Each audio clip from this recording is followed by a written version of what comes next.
Спутник иликтөөсү башкы прокурор Зулушев чуулуу тендер текшерилерин айтты. Журналист башкы прокурордон 20 жаштагы студенттин ири суммадагы мамлекеттик тендерди кантип утуп алган боюнча маалыматынын бар жогун сураган. Баткендеги баягы тендер боюнча кабарыңыз барбы, курулуш иштериндеги? 20 жаштагы бала тонуга жетим бала утуп алган. Жанагы биз бул боюнча текшерилекпиз, жаңы маалымат чыкты. Тапшырманы беребиз, Баткен облустук прокуратура бул боюнча бүт карап чыгат. Текшерүү кагаздарды. Баткен облустук прокуратурасы Спутник Кыргызстан агенттиги жарыялаган иликтөө боюнча текшерүү жүргүзөт. Бул туурасында башкы прокурор Курманкул Зулушев маалымат жыйында билдирди.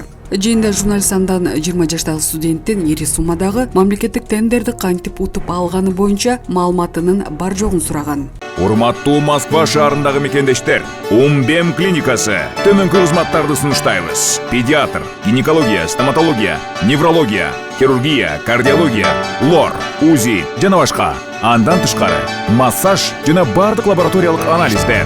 Толук маалымат +7 925 103 22 77. Биздин дарек Москва шаары, метро Нахимовский проспект, Сивашская 7, корпус 2. Сиздин ден соолугуңуз биздин камкордук.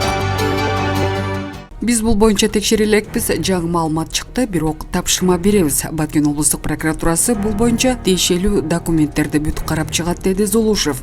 Белгилей кетсек, Спутник Кыргызстан кечээ Баткенде талкаланган үйлөрдү куруудагы көмүскө кызыкчылыктар тууралуу иликтөөсүн жарыялаган. Анда Аманат Курулуш Инвест компаниясын жетектеген 20 жаштагы студент 420 үйдү куруу үчүн 1,3 миллиард сомдук тендерди утканы далилденген. Ал томолой жетим болгондуктан окуу жайында контракт төлөөдөн бошотулган. Бир айдан кийин компаниясын Давид Камбаровго саткан. Натыйжада президент Садыр Жапаровдун жаңы жылга чейин турак жайларды толук куруп бүтөр тапшырмасы аткарылбай, 2 гана үй сала алышкан. Башкы подрядчы Аманат Курулуш Инвест үйлөрдү өзү курбай эле 34 субподрядчы жалдаганы белгилүү болгон. Өз кезегинде кээ бир субподрядчылар акчаны өз убагында ала албагандыктан курулуш кечиңдегенин билдирди. Бирок бийлик каражатты башкы подрядчыга өз малында которуп жатканын айтууда. Маалымат булагы Спутник KG.